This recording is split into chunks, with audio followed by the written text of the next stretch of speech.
ברוך אתה אדוני אלוהינו מלך העולם שהכל נהיה בדברו. Amen. Chaim l'chaim, l'chaim bracha.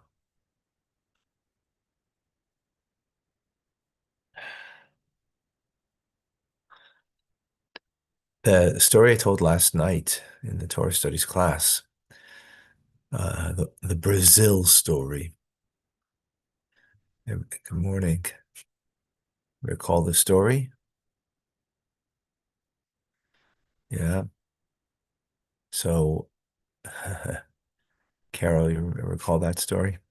So, Yes. I've told it over several times now, and it just like is um, more than awesome, more than unreal on how an individual can put themselves aside and know that they're there for a mission and just focus in on what the mission is. So I had a similar experience. I don't know if I mentioned it last night. I did mention it somewhere, but I don't think last night. And that was I'm Chai. Um, so tonight we're having Rabbi Manas Friedman for Yutiskis Leif Bringin. And the idea, see, we haven't done for many years a big Utisky Sleeve event. We made smaller ones. Um, Sometimes not even with a special speaker, like, bringing in a special speaker, costing, money. We had people of our Chabad who spoke about Tanya and about learning. And, it was very nice, but we didn't make a big thing. And seemingly have to make a big thing. So we're sitting, my son and I, and talking about it. So he says, okay, we got to make something big, and let's bring Rabbi Friedman.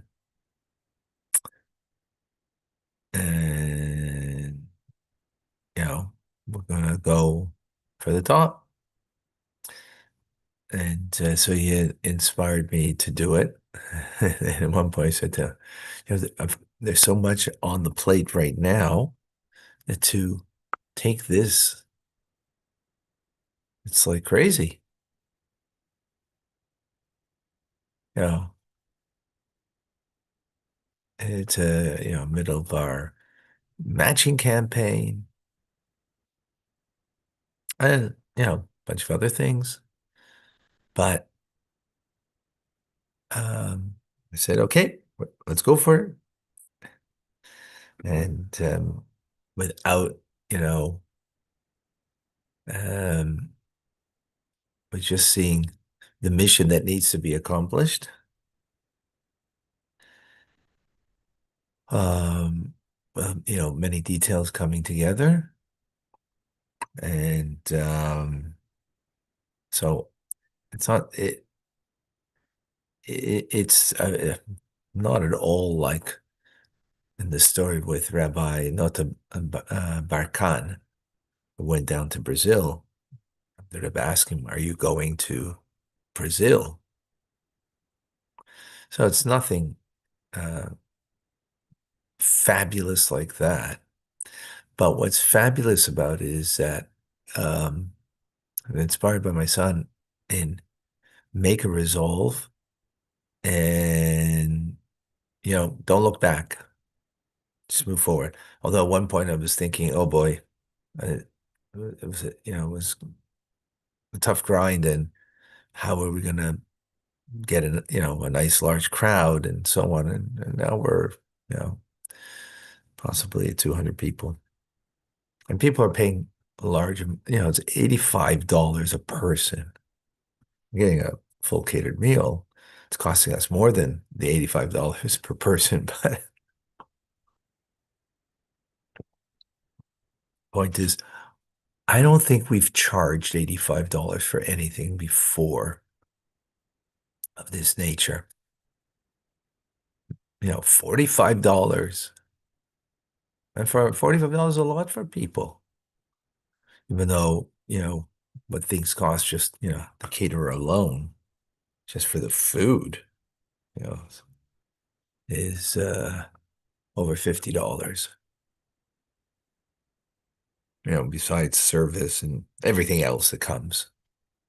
And that's what the point I'm making is that it's something like beyond our norm to do. And the attitude was, for me at least, for the most part, it wasn't necessarily all the time, that you moving ahead with something and don't look behind. So don't look like, oh, how's this going to go? How's it going to unfold? How's it going to? No, no.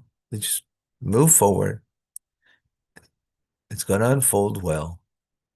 Just that, have put yourself aside and just do the job. That's not an easy thing, because you question, oh, is it going to work? Not going to work, and so on and so forth. But so, anyways, just wanted to share that. L'chai, l'chai. All right.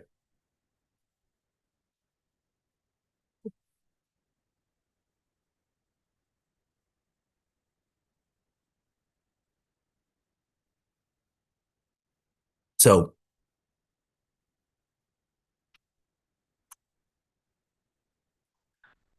God creates the world. It's on condition that the Jewish people are going to accept the Torah on Mount Sinai in their marching orders, even though God knows what the future is. So, like, in what way is it pending? He knows what we're going to accept. Not because he knows us, because past, present, and future are not, you know, are not are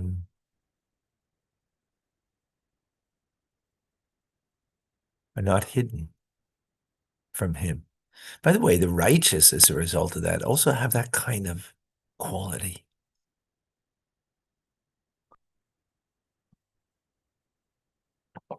Amazing story. A Yid comes, forget his name now.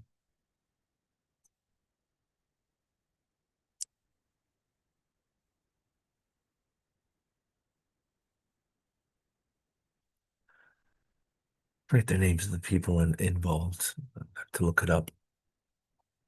But the Baal Shem Tov meets a Jew who's wealthy, and he asks him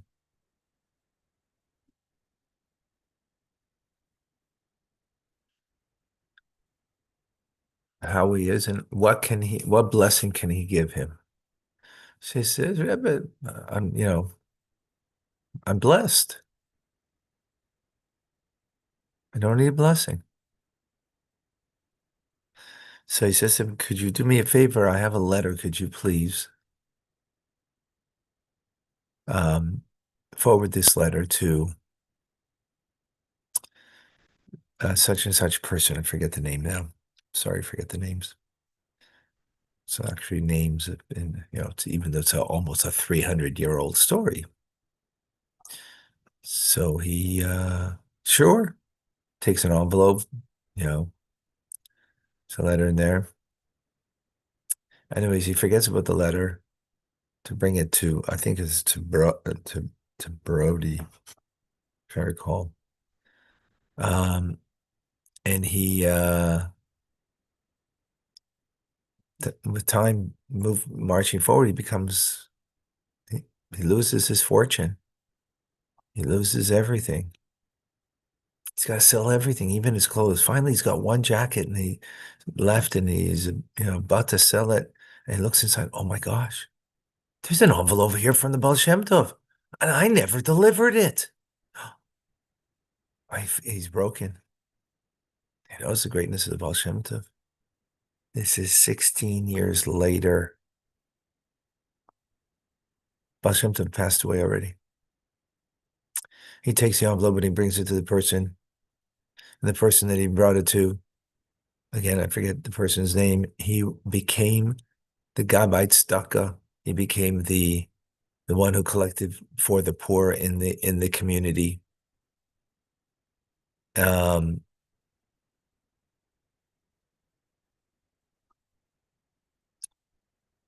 and he brings a letter, and he brings him the letter.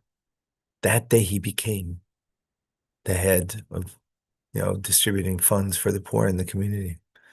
The letter says, the person who's bringing the letter to you was once wealthy. He is in need of help. Please do everything you can to help him. And of course, what did he do? He helped him, and eventually came around and he regained, his wealth. So the why I said the story is because for the Baal Shem Tov, um, the future is present. How could that be? Because when there is nothing blocking your divine connection, just as God, past, present, and future, are literally as one. So I don't think that would be necessarily by its sounding, but that's the truth is I can't really comment on that because I don't know. But there is nothing that blocks. There's a wall that blocks. There's no world that blocks. There's no obstacles. So the future is not an obstacle. For God, it's not an obstacle. For the righteous, it's not an obstacle. They're a reflection of God in this world.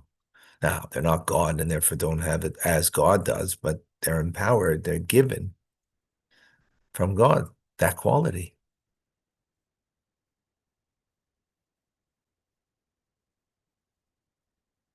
So the Rebbe says, go to Brazil, right? So what I'm saying that is over here because, God is saying that the world is pending on the Jewish people that they're going to accept the Torah at Mount Sinai. There's no obstacle. God knows it's going to happen, yet there's nothing that is comparable to the fact that it did happen is much greater, much more exalted than it was in God's thought before the creation of the world. Now, so what is God getting from all of this? Because okay, we're saying it's more exalted, but what does that mean exactly? What of me does he have more of me that before I'm learning with you now and teaching now, and God has more of that, right? I can, obviously understand how I have more. Because before I learning with you now and teaching now, I didn't have this. Not the experience, the connection, right?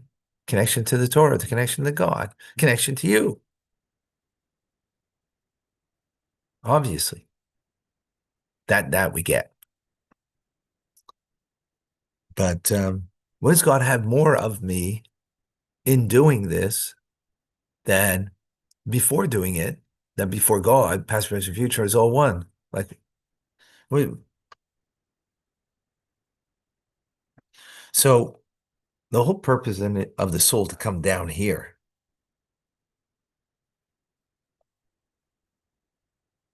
right? Even though our soul is rooted in the essence of God,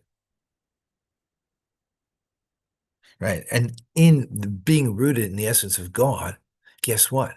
Our soul is righteous. It's pure. It's untainted, right?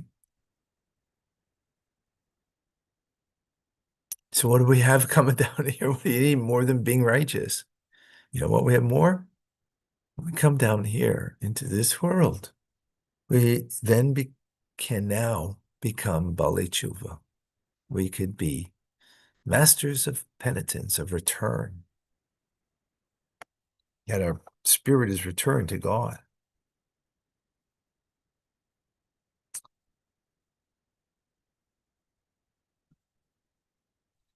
Right.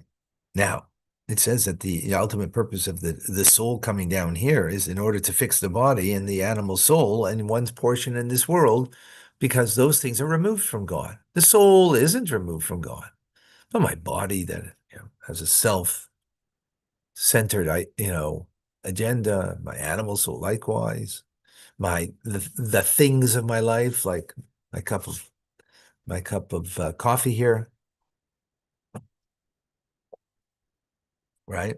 In order to fix all of that, because that is removed. That is klipa. That needs to be exalted. And of course, the transformation of all of that is done through the soul, the service, our engagement of the soul in this world in a manner of tshuva, of return. Because what are we doing? We're taking the spark of everything in material things, in my body, in my animal soul, and refining it. And that refinement is called tshuva, returning it.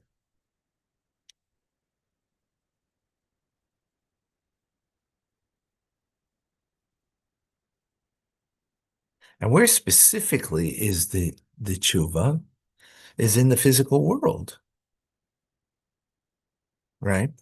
Is in the physical world, that where the sparks of the divine are trapped, and through dealing with the material physical world, those sparks are now elevated.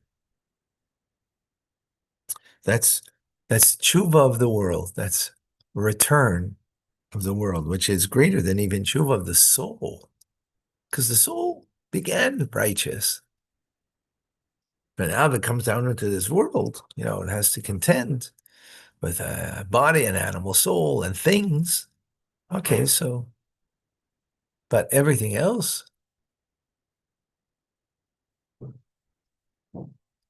right?